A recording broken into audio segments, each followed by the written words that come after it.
대한민국의 조용기 목사님을 소개합니다. 저는 여러분과 함께 오늘 아침 도덕성 회복을 위하여라는 제목으로 은혜를 나누고자 합니다. 도덕성이 사라진 사회는 살벌한 장거리 되고 맙니다. 우리는 신문의 사회면을 보기가 무섭고 또 부끄럽기 한이 없습니다. 가만히 생각하면 어쩌다가 우리 대한민국 사회가 오늘 이 모양이 되었냐는 것입니다. 하루가 멀다고 일어나는 떼강도들의 무복 행위라든지 사기, 인신매매, 살인, 강탈, 퇴폐, 이 모든 것이 너무 심합니다. 오늘날은 대낮에도 길을 걸어가기가 무섭고 하물며 집에서 혼자 남아 집 지킨다는 것은 불안하기 짝이 없는 일입니다. 무엇이 어떻게 되었기에 고래로 동방예의지국으로서 빛난 전통을 가진 우리 민족이 예의도 다 버리고 이와 같이 타락해버리고 말았습니다. 전 민족적인 정신적인 분위기가 왜 도덕적으로 이처럼 문란하고 타락해지고 말았냐는 것입니다. 그 이유가 어디 있습니까? 의사가 병을 고치려면 병의 뿌리를 알아야 처방을 할 수 있습니다. 우리 사회가 오늘날 도덕성을 상실한 이유가 어디 있는지 그 뿌리를 알아야 치료를 할 수가 있는 것입니다. 오늘 저는 여러분과 함께 이와 같이 우리 사회가 도덕성을 상실한 분위기 속에 떨어질 수밖에 없었던 그 이유를 함께 알아보고 그 처방을 우리 하나님 앞에서 구해야 될 것인 것입니다. 첫째로 우리 민족이 도덕성을 상실한 것은 우리 한국을 다스리는 역대 정권 때문인 것입니다. 나라를 다스리는 정부가 국민의 지지를 받는 정당한 절차를 밟아 탄생하지 않고 부정한 힘, 즉 총칼에 의해서 나라의 정권을 탈취하고 강압에 의해서 국민을 다스리게 될 때 그런 나라는 도덕성을 상실하게 됩니다. 그런 나라에 대해서 국민들이 마음속으로 존경하지 않습니다. 그와 같은 정부가 불법으로 탈취한 정권을 유지하기 위한 수단으로서 아무리 국민들 보고 법을 지켜라, 질서를 지켜라, 정의사회를 구현한다, 도덕성을 함양해라고 외쳐도 국민들은 그와 같은 법과 질서에 대해서 깊은 회의를 가집니다. 불신하게 되고 국민 마음에서 저항을 하게 되는 것입니다. 그와 같은 환경에서 국민들이 느끼는 것은 이제 이 세상에는 정의나 윤리나 도덕이나 질서라는 것은 있을 수가 없다. 주먹만 있으면 되고 힘만 있으면 된다. 총칼만 사용하면 정권도 탈취해서 자기들 마음대로 구복을 치운 이러한 환경에서 저들이 법을 지켜라, 질서를 지켜라, 정의를 지켜라 이런 말은 국민들에게는 아무런 의미도 없게 되고 마는 것입니다. 그래서 국민들의 마음속에 힘이 정의다.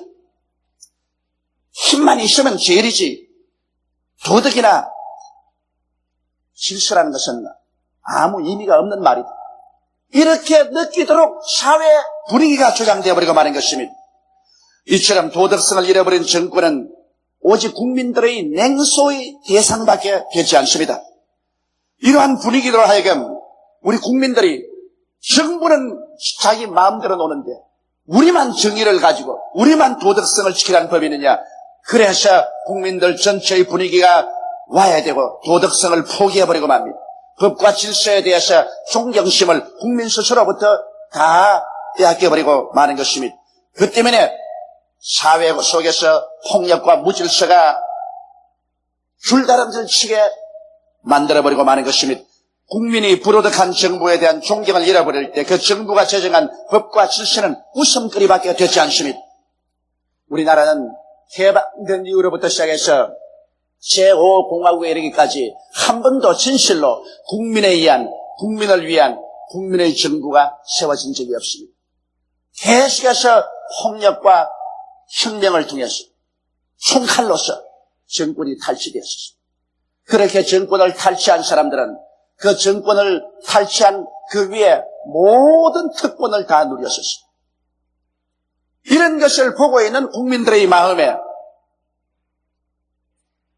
불신임과 저항감이 일어나지 아니할 수가 없는 것입니다. 합법적이고 도덕성의 바탕에 선 정부가 서지 못한 이상 국민이 그런 정부를 존경할 리가 없습니다. 여러분 과거를 생각해 보십시오. 해방되고 난 다음에 설립된 자유당 정부는 이승만 대통령의 무서운 독재하에서 이끌려가셨습니다. 국민의 이사라는 것은 제껴놓고 국민을 오직 조작해서 독재 정권의 연장의 도구로 사용했었습니다. 거기에서 상처를 입은 상황에서 4.19라는 학생 위기가 일어났었습니다. 그래서 자유당 정권이 무너지고 반짝 민주당 정권이 들어서서나 서로 시기하고 내적으로 분열하고 투쟁하다가 5.16 군사 쿠데타에 의해서 무너져버리고 말한 것입니다. 그래서 다시 한번 정권은 총칼로 빼앗긴 바되고 총칼로 빼앗은 그 토대 위에서 강압적으로 나라를 다스리게 되었습니다. 그러니 국민들이 그런 정부에 대해서 충심으로 신뢰하고 충성할 수가 있겠습니까? 그 위에 공화당 정권의 박정희 대통령이 비극적으로 시에 대해서 종말을 구하고 잠시 동안 서울의 봄이 오는가 했더니 진실로 자유민주주의가 꽃피는가 했더니 또다시 제5공화국은 정치군인들의 무력에 의하여 국민의 지지 없이 설립되어 버리고 말한 것입니다. 이와 같은 부정과 비리와 폭력으로 계속되온 정권에서 정의나 도덕이란 버림받은 힘없는 자의 비굴한 언어로 변화되어 버리고 말한 것입니다. 그러므로 오늘날 우리가 보는 이 사회의 윤리와 도덕성의 타락은 역대 정권의 부도덕성 때문에 생긴 고질적인 병폐입니다. 우리 한국 예속담 있지 않습니까? 윗물이 맑아야 아랫물도 맑다. 윗물이 흙탕판인데 그건 내버려 놓고 아랫물인 백성들만 정의롭게 살아라. 윤리와 도덕을 지키고 살아라. 정의를 구현하고 살아라. 이렇게 말하는 것은 위선적이고 허탄하게 짝이 없는 말인 것입니다. 총칼로 빼앗은 정권에서 빚어진 엄청난 부정과 비리를 보는 국민들의 마음은 낙심되고 울분되고 그리고 타락하는 것입니다. 나라가 이 모양이 이 꼴인데 우리만 스스로 법과 질서를 지키고 살라는 것이 무엇이냐. 이러한 정신적인 분위기가 우리 사회에 팽배해지기 때문에 오늘날 법도 없고 질서도 없습니다. 윤리도 없고 도덕성도 사라졌습니다. 더구나 젊은이들 사이에는 다스리는 자들이 정권을 총칼과 주먹으로 빼앗으는데 우리가 주먹과 총칼을 쓰지 말라는 법이 어디느냐. 우리도 폭력을 써서 무제한으로 저항할 수 있다. 이래서 이 나라는 법과 질서가 사라지고 도덕성이 상실된 오늘날과 같은 비극적인 혼돈을 가져오게 된 것입니다. 사람들은 젊은이들을 싫다하고 국민들의 도덕적인 심령이 타락하는 것을 개탄하고 있습니다. 그러나 여러분, 젊은이들이나 국민들을 싫다하기 전에 먼저 지금까지 해방 이후 나라의 정권을 잡고 온 역대 정권이 진실로 책임을 지지 않으면 안 되는 것입니다. 오늘날 계속해온 우리 정권이 한 번이라도 국민의 지지를 받고 국민의 사랑을 받고서 세워져서 그 정권 자체가 정의사회를 구형하고 법과 질서를 지키며 도덕성을 가진 정치를 현직이 있냐는 것입니다. 위에서는 안 하면서 밑에 사람들은 그렇게 하라고 한다고 해서 그것이 준행될 리가 만무한 것입니다. 그러므로 오늘 현실 한국 사회 이와 같은 도덕성 상실은 역대 정권의 책임이 있는 것입니다. 그러면 둘째로 오늘 어떻게 이 병폐를 치료할 것이냐는 것입니다. 깊이 병들은 이 사회를 어떻게 치료할 것인지. 여러분, 예수님께서는 이 세상에 오시자마자 회개하라, 천국이 가까웠다 말한 것입니다. 주님께서 정치 제도를 고쳐라, 사회 질서를 고쳐라, 천국이 가까워왔다, 그렇게 말씀하지 않았습니다. 주님이 외친 것은 먼저 회개하라고 말했죠. 회개하라, 철저히 죄를 파헤치고 철저히 회개하라. 그러면 천국의 새로운 질서가 온다고 말한 것입니다. 우리 한국에 지금 필요한 것은 과거에 대한 철저한 비평과 회개가 필요한 것입니다. 과거를 덮어버리고 호도하고 새로운 질서와 새로운 세계를 이끌어내겠다는 것은 어리석기 짝이 없습니다. 이것은 절대로 성사 불가능한 일인 것입니다. 연말에도 썩은 나무에는 조각을 못한다고 말했습니다. 썩은 나무를 가지고 어떻게 조각합니까? 또 썩은 흙을 가지고서 담을 못 친다고 했습니다. 십상이 없기 때문에 담이 쳐이지 않습니다. 썩은 과거를 그대로 두고서 새로운 나라, 새로운 질서, 새로운 도덕성을 회복시킨다는 것은 있을 수 없는 것입니다. 우리 몸이 병들었을 때 약간 찰과상 같은 병이 들었었으면 그거는 간단하게 소독하고 약을 바르고 붕대를 바르면 됩니다만 깊이 암에 들었었으면 그것은 소독하고 약만 바른다고 절대로 낫지 않습니다. 속으로 골마지고 나주는 생명까지도 빼앗깁니다. 중대한 수술을 해야 되는 것입니다. 암이 들었으면 암 부위를 철저히 수술해서 잘라내야 되는 것입니다. 이런 수술이 없이 호도책으로 붕대만 감아놓는다고 해서 그 병이 나을 리가 만무한 것입니다. 그렇기 때문에 오늘 우리 국민에게 필요한 것은 우리 역대 정부를 책임지고 현 정권에서 철저히 회개가 있어야만 되는 것입니다. 우리는 현재 국민들의 합법적인 투표에 의하여 세워진 제6공화국 시대에 살고 있는 것입니다. 다행히도 지금 우리가 살고 있는 6공화국은 그래도 국민 투표에 의해서 설립된 도덕성이 회복된 정부인 것입니다. 그러나 이 6공화국이 국민의 지지와 존경을 받기 위해서는 제5공화국과의 철저한 단절이 있어야만 되는 것입니다. 국민의 지지와 존경을 받지 못하는 정부는 아무런 공권력도 사용할 수 없습니다. 오늘날 정부가 무슨 말을 해도 공권력이 사용되지 못하는 이유가 오늘 국민들이 제6공화국조차도 신뢰하지 않고 있기 때문인 것입니다. 왜냐하면 제6공화국이 지나온 과거의 모든 정권의 비리와 잘못을 철저히 파헤치고 여기에 대한 철저한 회개가 일어나야 국민들이 거기에 공감하게 되고 그래서 국민들이 도덕성을 회복한 정부에 대한 신뢰를 주고 존경을 가져올 때 비로소 국민 가운데도 도덕성이 회복되기 시작하는 것입니다.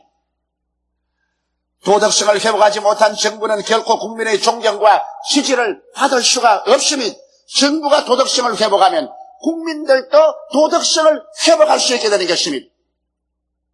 그렇기 때문에 지금 우리 한국에 필요한 것은 적당히 호도책으로 국민들의 눈을 속이고 정치적인 권모술수로서 넘어가려고 해서는 안 됩니다. 그렇게 해서는 이 정권도 국민의 버림을 받고 마는 것입니다.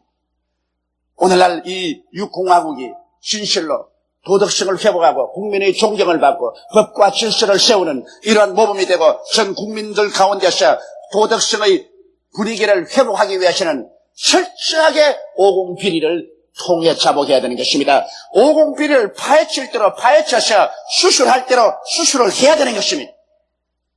책임자는 내버려 놓고 송사리들만 잡아서 눈 감고 아웅 하는 식으로 감옥에 가두어 봤죠. 이것이 문제 해결이 되는 것은 아닙니다.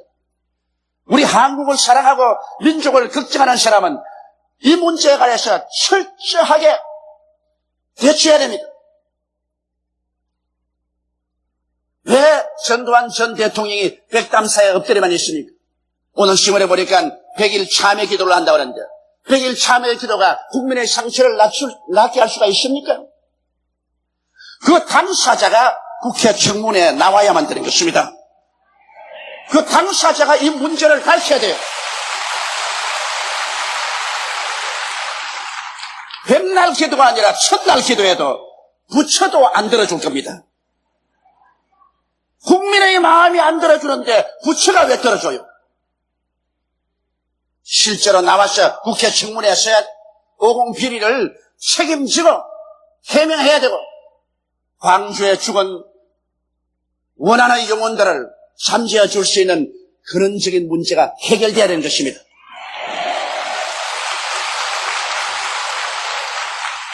이런 것 없이 오늘날 제6공화국이 도덕성을 회복할 수도 없고 국민들의 지지도 받을 수가 없고 그 결과로 사회 도덕성 회복의 분위기를 조성할 수도 없는 것입니다.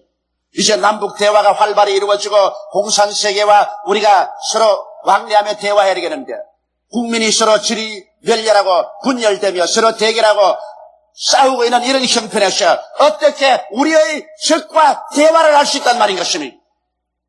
어떠한 나라도 역사를 통해서 외침으로 말미암아 무너진 나라는 없습니다. 내분으로 말미암아 넘어졌지.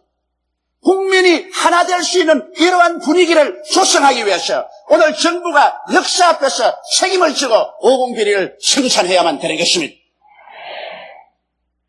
오늘 정부와 민정당은 이것을 호도책으로 하고 적당히 넘기려고 하는데 이것은 국민 앞에서 중대한 범죄를 다시 한번 이야기하고 마는 것입니다.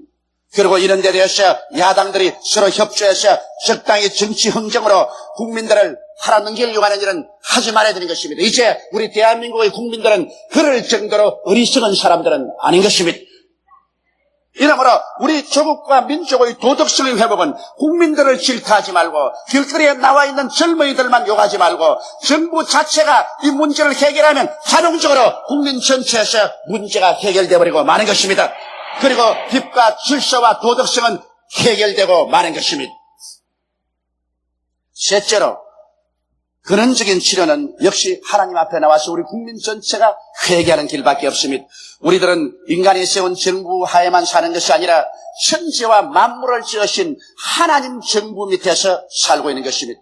인간은 하나님을 배반하고 떠났지만 하나님은 인간을 떠나지 아니하고 반드시 인간을 심판하시는 것입니다. 하나님이 여러분 인간을 그대로 내버려 둔다고 생각합니까? 하나님을 반역한 개인이나 국가나 세계는 하나님 앞에 반드시 심판을 받게 되는 것입니다. 사람이 한번 나서 죽는 것은 정한이지요. 죽고 난 다음에는 심판이 있으리라고 말씀한 것입니다. 우리 하나님께서 우리 인류를 위해서 2000년 전에 그 아들 예수님을 보내시사 인류의 모든 부도덕과 죄악을 그 아들에게 책임지고 십자가에 매달았을 때 하나님이 그 무참하게 심판하는 걸 보십시오. 하나님의 아들이라도 사정없이 인정 없이 하나님이 심판하셨습니다. 그렇기 때문에 예수님조차도 그 무서운 심판을 감내할 수가 없어서 하나님이여 하나님이여 어찌하여 나를 버리시나이고 통곡했었습니다. 이렇게 하나님은 죄에 대해서 무자비하게 심판한 것입니다. 그렇기 때문에 예수님께서 우리를 대신해서 죄를 짊어지고 심판받았으므로 오늘날 우리들이 모두 다 회개하고 예수님의 피의 우산 밑으로 들어와야만 되는 것입니다. 예수님의 피의 우산 밑에 들어오지 아니하고 하나님의 심판을 면할 사람은 한 사람도 없습니다. 이 세상 모든 사람들은 다 죄인입니다.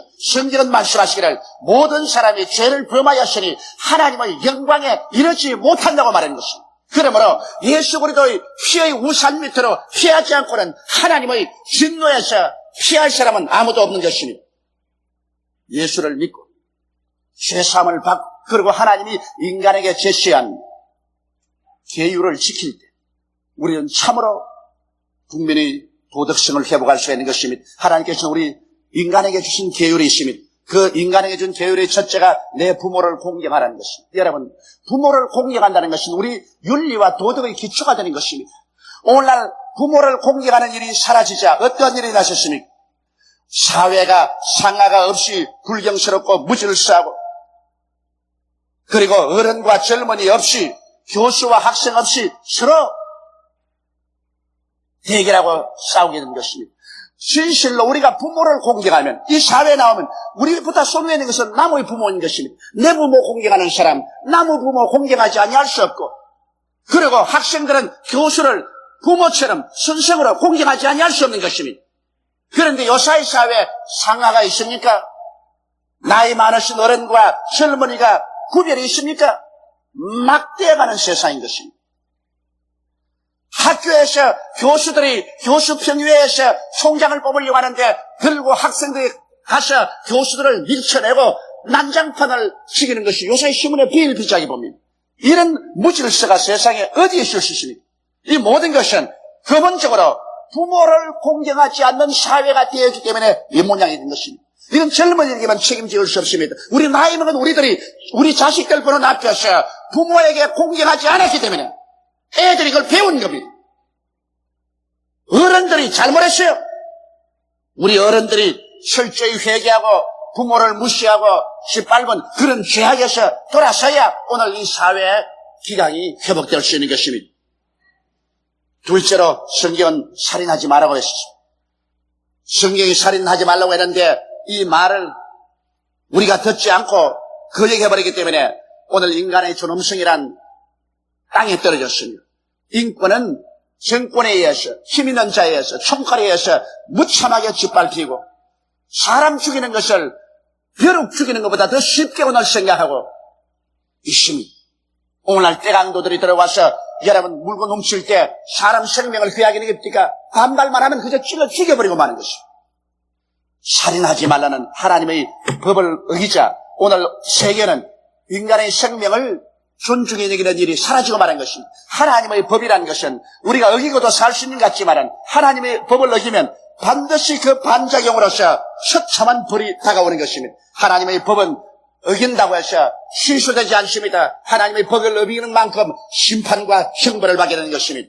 성경에는 셋째로 간음하지 말라고 말했었습니다. 이 법을 우리가 어기고도 편안하게 살 수 있을까 생각하는데 혼인의 순결을 저버리고 난 이유는 성은 쾌락의 도구로 전락되고 상업적인 도구로 떨어지고 마는 것입니다. 그 결과 때문에 성을 이용해서 인신매매를 하고 매춘의 타락한 저질 문화를 산출하게 된 것입니다.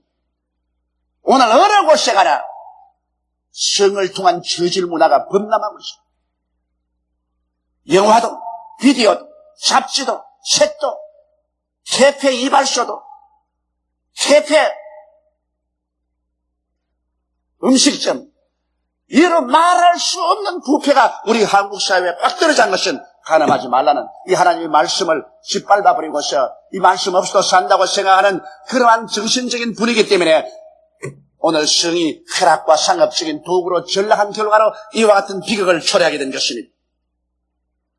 넷째로 성경은 도둑질하지 말라고 했는데 도둑질은 괜찮다. 하나님 말씀을 짓밟아버려도 괜찮지. 그러나 도둑질하지 말라는 법을 어겼기 때문에 그 결과로 생긴 것이 떼강도입니다. 살인강도입니다. 강탈범입니다. 날치기입니다. 사기입니다. 이런 것을 하고도 무한무치하게 끌어다닙니다. 물론 이렇게 하는 사람들이 그렇게 하고도 자기들의 범죄가 덮여질 줄 알고 있지만 중대한 잘못입니다. 하나님은 중무시도 아니하시고 우리의 모든 행위를 다 감찰하십니다. 사람들이 행하는 것마다 그대로 하나님께서 갚아주시는 것입니다. 하나님의 심판이 드디 온다고 생각하지 마십시오. 심판이 다가오는 그날에는 하나님은 용서하지 아니하시는 것입니다. 하나님의 법은 어기면 그의 대가를 반드시 우리는 지불하게 되는 것입니다. 다섯째로 내 이웃을 거짓 증거하지 말라고 하는 이 법을 우리는 어기고 있습니다. 이 법을 어기자마자 우리는 오늘날 이웃의 인격을 짓밟고 모독하는 일을 행해하며 오늘 저질 잡지들에게서 저명 인사들의 사생활을 마치 옷을 벗기듯이 빨갛게 겨루고 있는 사실을 우리가 보고 있습니다. 오늘 잡지들 속에서 오늘 저명 인사들, 지나간 사람들과 현존한 사람들의 그 개인 프라이버시를 낱낱이 벗겨서 모독적인 글을 많이 쓰고 있는 것을 우리가 볼 수 있는 것입니다. 이러한 것이 사회의 분위기를 어지럽게 하고 사람들을 서로 불신하게 만들고 신뢰감을 상실하게 만듭니다. 그런 것을 읽은 젊은이들이 사회 지도자들을 신뢰할 리가 없으며 어른들과 부모들을 존경할 리가 만무한 것입니다. 그러므로 이 하나님의 계율을 어김으로 말미암아 거기에 대한 심판이 우리의 가정과 우리의 사회 속에 홍수처럼 범람해 오는 것입니다. 여섯째로 내 이웃을 탐하지 말아야 했는데 이웃이 조금만 잘때면 시기하고 분노하고 질투합니다. 모함하고 모략하고 중상합니다. 이런 것을 통해서 우리는 사회에 무서운 계층이 형성되고 서로 대결의 양상이 이루어지는 것입니다. 서로 협조하고 서로 동조하고 앞에서 끌어주고 뒤에서 밀어주는 이러한 사랑의 운동이 사라져버리고 마는 것입니다. 내 이웃을 탐하지 말라는 이 계명을 어길 때 우리 사회는 시기, 질투, 모함, 모략, 중상으로만 꽉 들어차고 말 것인 것입니다. 하나님이 인간 세계에 주신 이 계명은 우리가 짓밟아버리고 어겨도 좋다고 생각하면 안 됩니다. 이는 마치 벼랑에 쳐놓은 철책과 같습니다. 벼랑에 철책을 쳐놓은 것은 벼랑에 떨어지지 말라고 쳐놓은 것이지 우리의 행동을 제한하기 위해서 그렇게 한 것은 아닙니다. 그 철책을 무시하고 걸어가면 영원히 떨어져버리고 죽어버리고 마는 것입니다. 하나님께서 우리에게 계명을 주신 것은 그 계명을 어길 때 우리의 사회가 도덕 부재가 되고 처참한 곳이 될 것이기 때문에 하나님께서 그것을 맞는 철책으로서 이 도덕률을 준 것인 것입니다. 이러므로 우리는 이 세상에서 정말 질서 있고 평안하게 도덕성을 회복하고 살기 위해서는 부모를 공경하고 살인하지 말고 간음하지 말며 도적질하지 말고 이웃을 거짓 증거하지 말며 이웃을 탐하지 마는 이러한 도덕률을 지키면서 살아야 될 것인 것입니다. 하나님은 부도덕한 국가도 국민도 개인도 역사적으로 또 영원히 반드시 심판하시는 것입니다. 오직 살아나갈 길은 회개밖에 없는 것입니다. 죄악을 청산하는 길은 통에 잡아가고 예수님 앞으로 나오는 길밖에 없습니다. 예수님만이 우리의 죄를 대신해서 십자가를 걸머지고 그 고통을 통해서 몸짓고 피를 흘리셔서 죄를 청산하시고 부활하신 것입니다.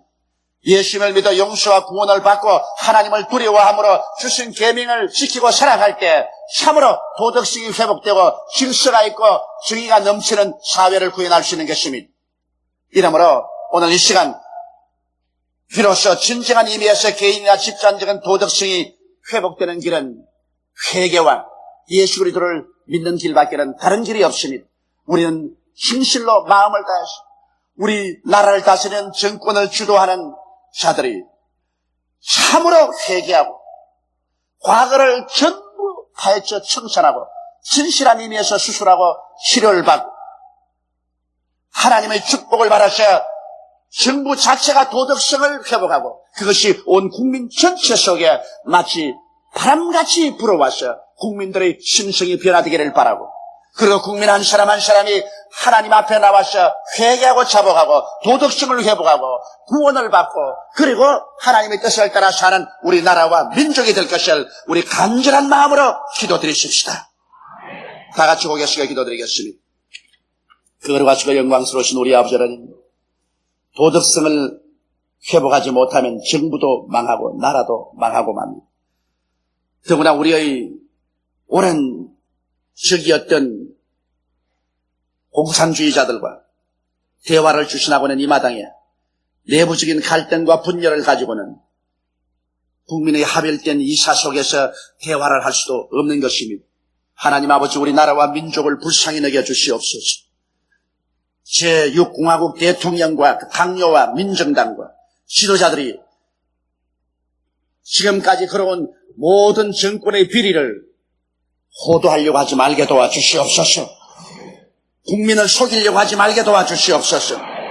또다시 조작, 술수 정치를 하지 말게 도와주시옵소서. 진실로 하나님 앞에 국민 앞에서 모든 것을 파헤쳐놓고 회개하게 도와주시옵시고 돌이켜 변화를 받게 도와주시옵소서. 아버지 하나님 윗물이 맑아져서 아랫물이 다 맑아지는 이러한 역사적인 변화가 우리 한국에 다가오게 도와주시옵소서. 우리 아버지 우리 교회로부터 위시해서 우리 민족 전체가 하나님 앞에서 진실로 땅을 치고 회개하고 우리가 하나님의 계명을 어긴 죄를 다 주 앞에 토해놓게 도와주시옵소서. 예수 그리스도의 십자가의 보배로운 피로 씻음을 받고 하나님의 계명을 지키면서 살아가는 우리 성도와 우리 국민이 되게 우리 하나님이여 도와주시옵소서. 오 하나님이여 오른팔의 능력으로 우리를 붙들어서 이끌어 주시옵소서. 우리 주 예수님 이름으로 기도드리옵나이다. 아멘. 할렐루야. 아멘. 목사님 감사합니다. 구독과 좋아요는 제작하는 데 힘이 됩니다. 감사합니다.